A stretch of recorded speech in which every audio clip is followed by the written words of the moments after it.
Students, welcome to our YouTube channel. आज की video में हम नर्सिंग कॉम्पिटिटिव एग्जाम के लिए इंपॉर्टेंट क्वेश्चंस डिस्कस करने वाले हैं। यदि आप हमारे चैनल पर नए हैं और आपने हमारा चैनल सब्सक्राइब नहीं किया है तो प्लीज़ रेड बटन पर क्लिक कर लीजिए और हमारा चैनल सब्सक्राइब कर लीजिए। यदि आप MPPEB ग्रुप 5 की जो प्रीवियस ईयर क्वेश्चन पेपर की PDF है वो परचेज करना चाहते हैं तो आपको व्हाट्सअप नंबर जो है डिस्क्रिप्शन बॉक्स में मिल जाएगा, वहाँ पर कांटेक्ट करके आप प्रीवियस ईयर क्वेश्चन पेपर की PDF परचेज कर सकते हैं, जिसमें आपको आइडिया लग जाएगा किस टाइप से क्वेश्चंस आते हैं, पूछे जाते हैं। ऑलरेडी बहुत सारे स्टूडेंट्स PDF परचेज कर चुके हैं। यदि आप लेना चाहते हैं तो आप डिस्क्रिप्शन बॉक्स में जो नंबर दिया है वहाँ पर कांटेक्ट करके PDF परचेज कर सकते हैं। चलिए तो हम क्वेश्चंस डिस्कस कर लेते हैं। यहाँ पर आप देख सकते हैं पूछा गया है the most preferred site of administration of intramuscular injection in children under 1 year of age. यहाँ पर पूछा गया है कि एक साल का बच्चा है, यदि चिल्ड्रन है और उसे हमें इंट्रामस्कुलर इंजेक्शन एडमिनिस्टर करना है तो उसके लिए मोस्ट प्रेफरेबल साइट कौन सी रहेगी। ऑप्शंस आप यहाँ पर देख सकते हैं। Option number A is dorsal gluteal site, option number B is vastus lateralis, option number C is ventrogluteal site and option number D is deltoid site.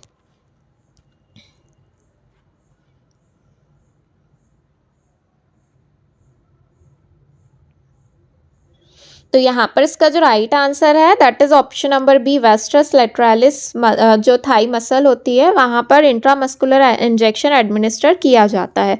उसके बाद नेक्स्ट क्वेश्चन में पूछा गया है the ideal position to provide mouth care for an unconscious patient is. यहाँ पर पूछा गया है कि यदि एक पेशेंट है जो कि अनकॉन्शियस है और उसे हमें माउथ केयर देना है तो हम उसे कौन सी पोजीशन प्रोवाइड करेंगे। Option number A is Fowler's position, option number B is lateral position, option number C is supine position and option number D is knee chest position.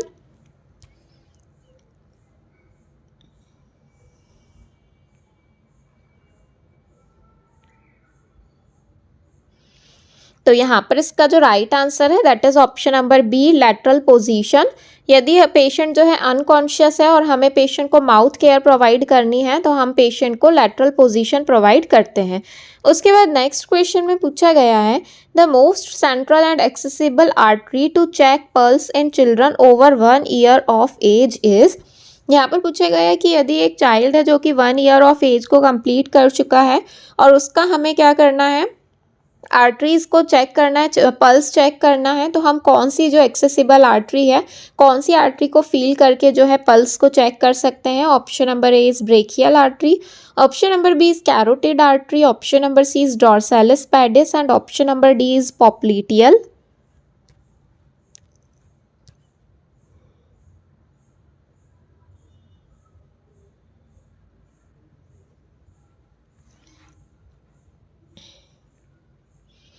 तो यहाँ पर इसका जो राइट आंसर है that is option number B, carotid. यदि 1 साल से ऊपर की एज का बच्चा है तो हम कैरोटिड जो आर्टरी है इसे फील करके पल्स को चेक कर सकते हैं। उसके बाद नेक्स्ट क्वेश्चन में पूछा गया है a thorough investigation made to evaluate the overall nursing care received by a patient is. यहाँ पर पूछा गया है कि जो ओवरऑल पेशेंट जो है नर्सिंग केयर रिसीव करता है तो उसे इवेल्युएट करने के लिए जो इन्वेस्टिगेशन किया जाता है उसे क्या कहते हैं। ऑप्शंस यहाँ पर देख सकते हैं। Option number A is nursing process, option number B is nursing audit, option number C is medical audit and option number D is nursing assessment.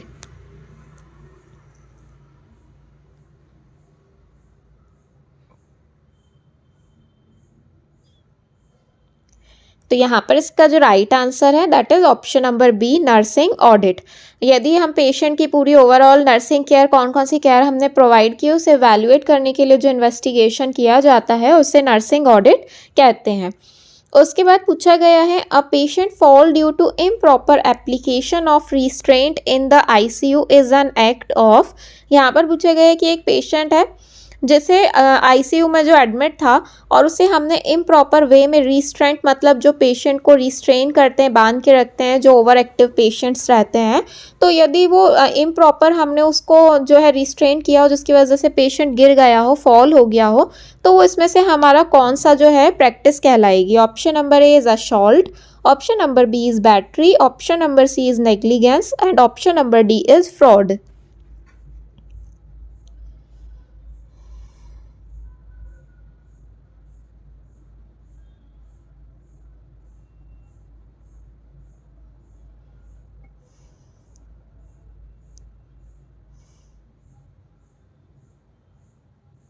तो यहाँ पर इसका जो राइट आंसर है that is option number C, negligence. Next question में पूछा गया है थायमीन डेफिशिएंसी रिजल्ट्स इन। यहाँ पर पूछा गया है कि थायमीन की डेफिशिएंसी से कौन सी डिसीज हो सकती है। Option number A is cardiac beriberi, option number B is infantile beriberi, option number C is peripheral neuritis and option number D is none of the above.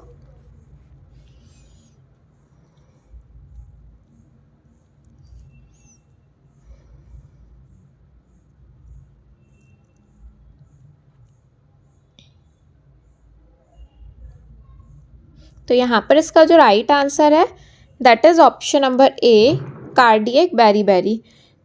Beriberi के जो disorder है, cardiac beriberi की condition thiamine की deficiency की वजह से हो सकता है। उसके बाद पूछा गया है infection of the urinary bladder caused by Escherichia coli is a type of bacteria commonly found in gastrointestinal tract is. यहाँ पर पूछा गया है कि जो यूरिनरी ब्लडर में होने वाला ऐसा इन्फेक्शन जो कि Escherichia coli की वजह से होता है। Escherichia coli जो है एक टाइप का बैक्टीरिया है जो कि गैस्ट्रोइंटेस्टाइनल ट्रैक्ट में प्रेजेंट रहता है। तो यहाँ पर हमें बताना है कि जो Escherichia coli से होने वाले यूरिनरी ब्लडर के इन्फेक्शन को क्या कहेंगे। Option number A is pyelonephritis, option number B is cystitis, option number C is urethritis and option number D is nephrotic syndrome.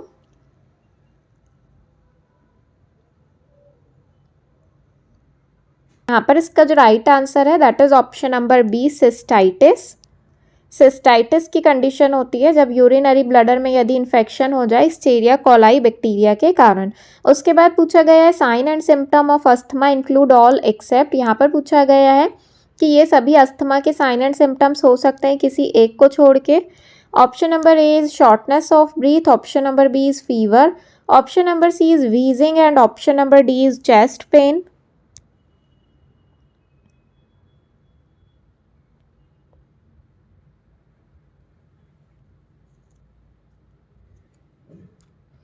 तो यहाँ पर इसका जो राइट आंसर है that is option number B, fever.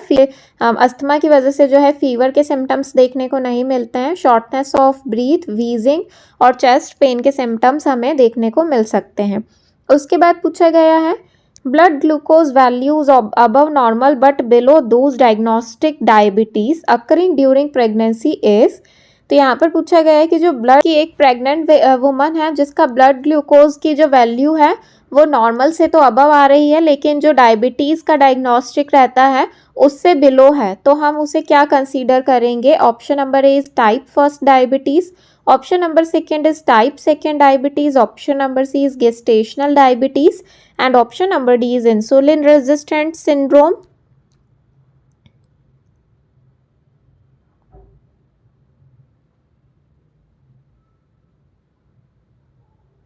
तो यहाँ पर इसका जो राइट आंसर है that is option number C, gestational diabetes. उसके बाद नेक्स्ट क्वेश्चन में पूछा गया है various method of intrapartum fetal monitoring include all except. यहाँ पर पूछा गया है कि इंट्रापार्टम फीटल मॉनिटरिंग की बहुत सारी मेथड हैं लेकिन सिर्फ इनमें से किसी एक को छोड़कर। Option number A is fetal scalp stimulation test, option number B is fetal pulse oximetry, option number C is fetal blood sampling and option number D is Braxton Hicks contraction.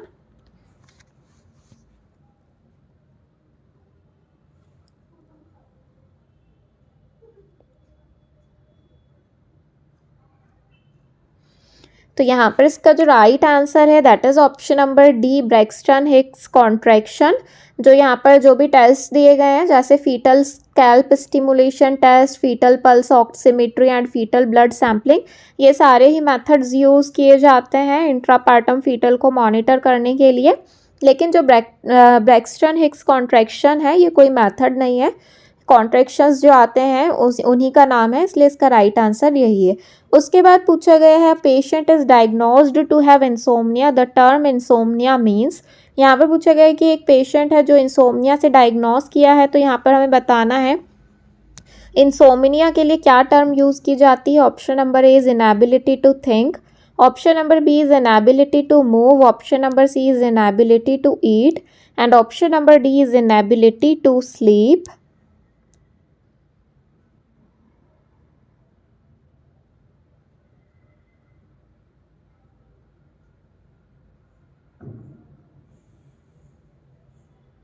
तो यहाँ पर इसका जो राइट आंसर है that is option number D, inability to sleep. Insomnia की condition ऐसी रहती है जिसमें जिसके लिए जो टर्म यूज़ की जाती है that is inability to sleep. यदि पेशेंट जो है सो नहीं पा रहा है तो उसके लिए हम इंसोम्निया टर्म यूज़ करते हैं। उसके बाद पूछा गया है the most important role of vitamin E is. Vitamin E का इनमें से क्या मेन जो है इंपॉर्टेंट रोल हो सकता है? Option number A is role in blood clotting, option number second is anticoagulant, option number 3 is role in vision and option number 4 is antioxidant.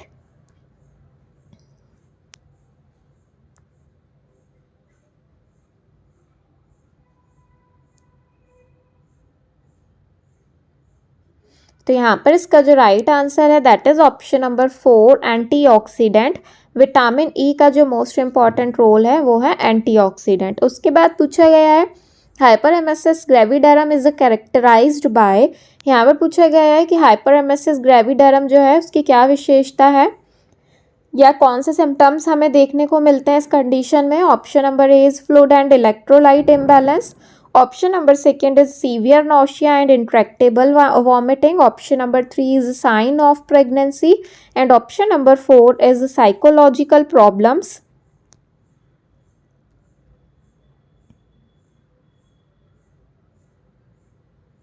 तो यहाँ पर इसका जो राइट आंसर है that is option number second, severe nausea and intractable vomiting के symptoms हमें देखने को मिलते हैं हाइपर एमेसिस ग्रेविडरम वाली कंडीशन में। उसके बाद पूछा गया है an employee receiving orders from only one superior is called. यहाँ पर पूछा गया है कि ऐसा ऑर्डर जो कि किसी सुपेरियर पर्सन के द्वारा दिया गया हो और एम्प्लॉय के द्वारा रिसीव किया गया हो उसे क्या कहेंगे? Option number first is hierarchy, option number second is span of control, option number 3 is unity of command and option number 4 is delegation of authority.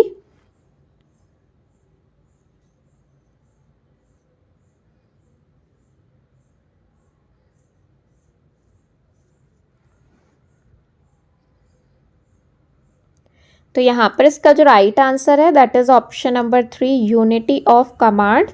यदि किसी सुपेरियर पर्सन के द्वारा जो है कमांड दी जा रही है जो कि एम्प्लॉय रिसीव कर रहा है तो उसे यूनिटी ऑफ कमांड कहा जाता है। उसके बाद पूछा गया है एमआरआई का फुल फॉर्म बताना है। Option number first is magnetic resonance imaging, option number second is magnetic refer image, option number 3 is multi resonance identify and option number 4 is none of these.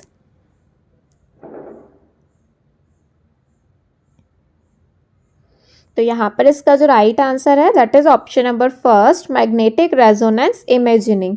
उसके बाद पूछा गया है the drug used to treat hypokalaemia is. यहाँ पर पूछा गया है यदि किसी पेशेंट को हाइपोकैलेमिया है तो उसको ट्रीट करने के लिए आप कौन सा मेडिकेशन दोगे? Option number first is atenolol, option number second is prednisolone, option number 3 is nitroglycerin and option number 4 is calcium gluconate.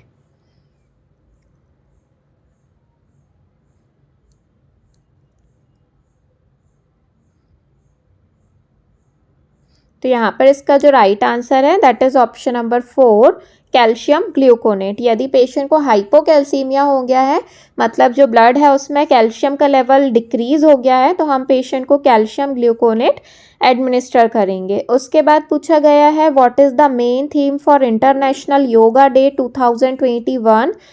2021 में जो इंटरनेशनल योगा डे था उसकी क्या मेन थीम रही थी? Option number first is yoga for health, option number second is yoga for well being, option number 3 is yoga for good health and number 4 is yoga for longevity.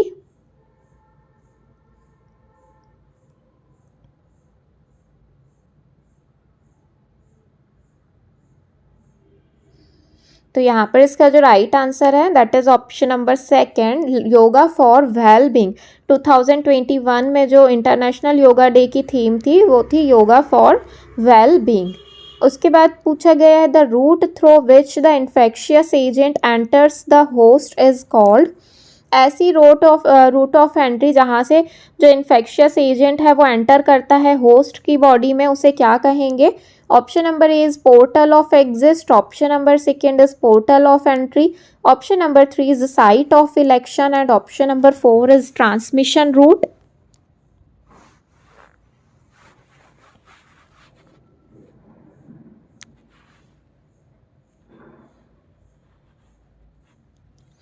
तो यहाँ पर इसका जो राइट आंसर है that is option number second, portal of entry. जिस भी area से जो है इन्फेक्शियस एजेंट जिस रूट से जो है होस्ट में एंटर करता है उसे पोर्टल ऑफ एंट्री कहा जाता है। फिर उसके बाद नेक्स्ट क्वेश्चन में पूछा गया है the job responsibility of a chief nursing officer is all of the following except. यहाँ पर पूछा गया है कि एक चीफ नर्सिंग ऑफिसर की ये सभी जॉब रिस्पॉन्सिबिलिटी हैं किसी एक को छोड़ के। Option number A is administering nursing services, option number second is delegating authority and responsibility, option number three is provide bed side nursing care and option number four is develop policies for the institute.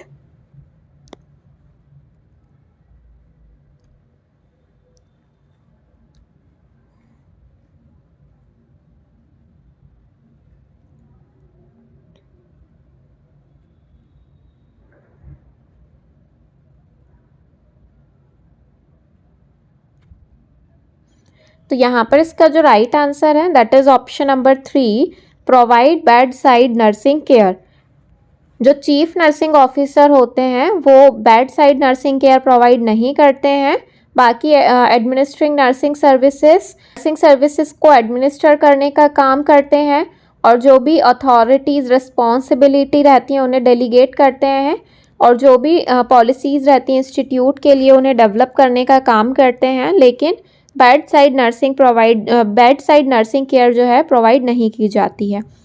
उसके बाद पूछा गया the first pair of teeth to erupt in children is. यहाँ पर पूछा गया है कौन से जो फर्स्ट पेयर ऑफ टीथ होते हैं जो चिल्ड्रंस में इरप्ट होते हैं। Option number first is cuspids, option number second is incisors, option number three is molars and option number four is canines.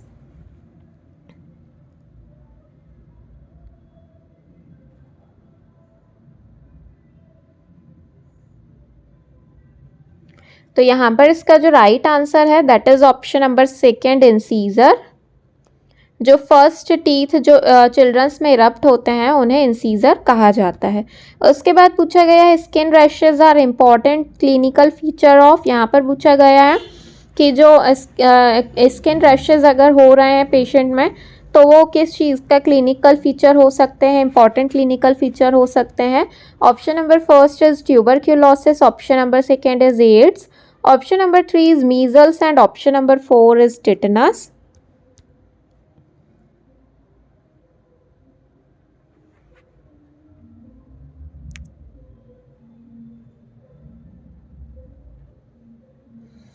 तो यहाँ पर इसका जो राइट आंसर है that is option number three, measles. जो स्किन रैशेज हैं ये measles के इंपॉर्टेंट क्लिनिकल फीचर्स होते हैं। मीजल्स में ये जो स्किन रैशेज के सिम्टम्स हैं यह देखने को मिलते हैं। उसके बाद पूछा गया है which of the following diseases are related to corona virus. यहाँ पर पूछा गया इनमें से कौन सी डिसीज़ है जो कि कोरोना वायरस से रिलेटेड है। Option number first is MERS, middle east respiratory syndrome, option number second is SARS, severe acute respiratory syndrome, option number three is both MERS and SARS and option number four is neither MERS and SARS।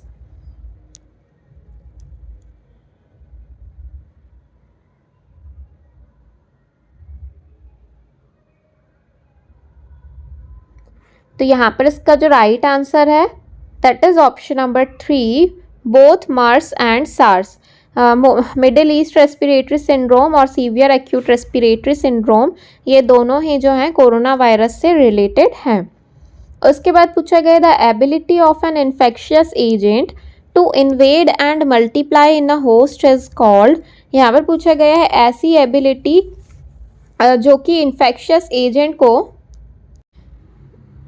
तो यहाँ पर पूछा गया है किसी infectious agent की ऐसी ability जिसकी वजह से वो किसी भी होस्ट में जो है इन्वेड कर सकता है, एंटर हो सकता है और वहाँ पर जाकर जो है मल्टीप्लाई कर सकता है, उसे क्या कहेंगे। Option number A is virulence, option number second is pathogenicity, option number three is infectivity and option number four is pathogenesis.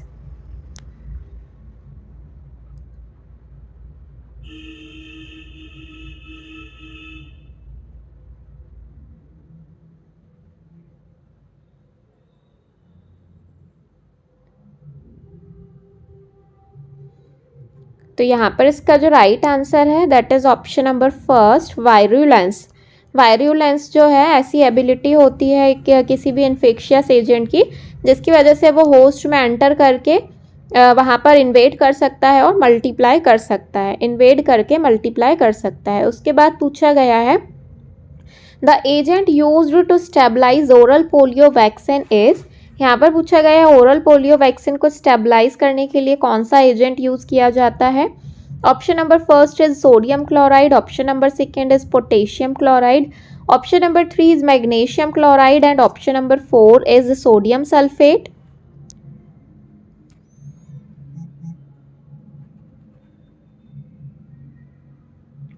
तो यहाँ पर इसका जो राइट आंसर है that is option number 3, magnesium chloride.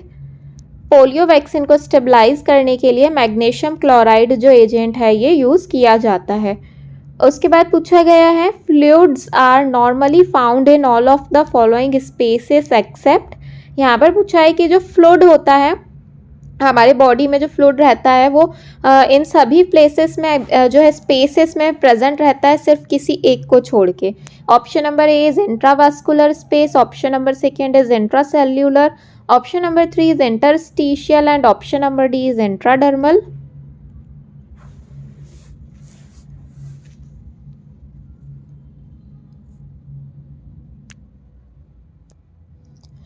तो यहाँ पर इसका जो राइट आंसर है that is option number 4, intradermal. Intradermal जो है ये स्किन की लेयर होती है। इंट्रावास्कुलर स्पेस, इंट्रासेल्युलर स्पेस और इंटरस्टिशियल जो स्पेस होते हैं यहाँ पर जो है फ्लूइड प्रेजेंट रहता है हमारे बॉडी में। उसके बाद पूछा गया है the most sensitive indicator of decreased fluid volume deficit is. यहाँ पर पूछा गया है इसमें से कौन सा जो है मोस्ट सेंसिटिव इंडिकेटर है यदि हमारे बॉडी में फ्लूइड वॉल्यूम डिक्रीज होता है, तो इसमें से कौन सा जो मोस्ट सेंसिटिव इंडिकेटर है जो हमें शो होता है। Option number A is hypertension, option number second is hypotension, option number 3 is postural hypotension and option number 4 is tachycardia.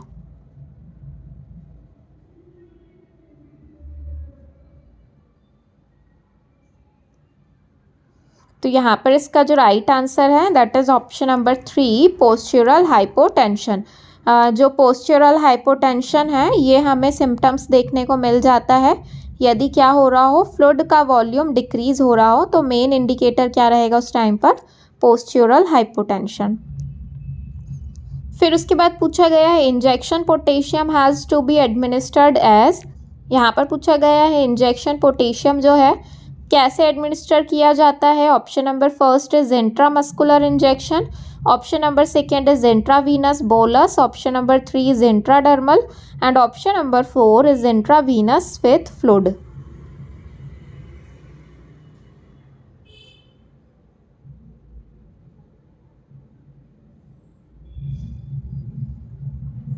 तो यहाँ पर इसका जो राइट आंसर है that is option number 4, intravenous with fluid. जो पोटेशियम इंजेक्शन है वो intravenously administer किया जाता है फ्लूइड्स के साथ।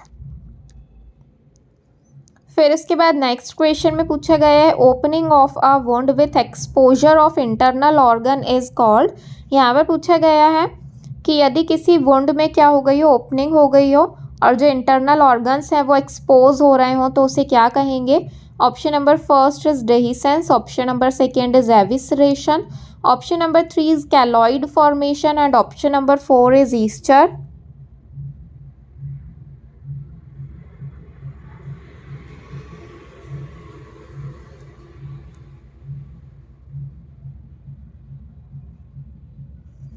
तो यहाँ पर इसका जो राइट आंसर है that is option number second, evisceration. यदि क्या हो, जो वुंड की ओपनिंग ऐसी हुई हो जिसके कारण जो इंटरनल ऑर्गन्स हैं वो भी एक्सपोज हो रहे हों तो उसे एविसरेशन कहा जाता है। उसके बाद पूछा गया है एक्सेसिव स्लीपीनेस इज कॉल्ड। यदि बहुत ज़्यादा कोई जो व्यक्ति है स्लीपीनेस हो, बहुत ज़्यादा सोता हो तो उसे क्या कहेंगे। Option number A is insomnia, option number second is narcolepsy, option number 3 is somnambulism and option number D is none of these.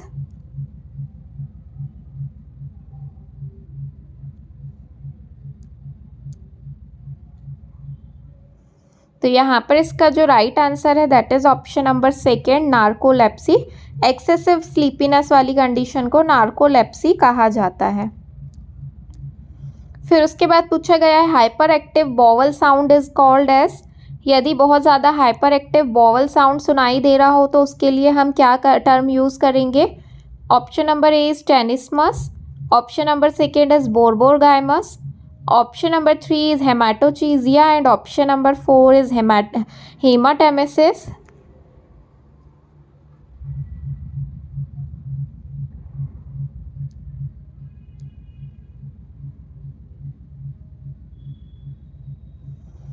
तो यहाँ पर इसका जो राइट आंसर है that is option number second, borborygmus.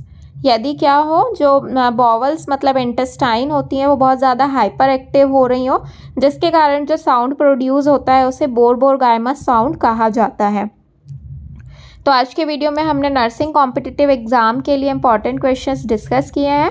यदि आप और क्वेश्चंस देखना चाहते हैं तो हमारे चैनल पर जाकर देख सकते हैं। और यदि आप MPPEB ग्रुप 5 की प्रीवियस ईयर क्वेश्चन पेपर के लिए जो PDF है वो परचेज़ करना चाहते हैं तो हमारे चैनल के जो डिस्क्रिप्शन बॉक्स है वहाँ पर कॉन्टैक्ट नंबर आपको मिल जाएगा। वहाँ पर व्हाट्सएप नंबर पर कॉन्टैक्ट कर आप PDF परचेज़ कर सकते हैं। Thank you.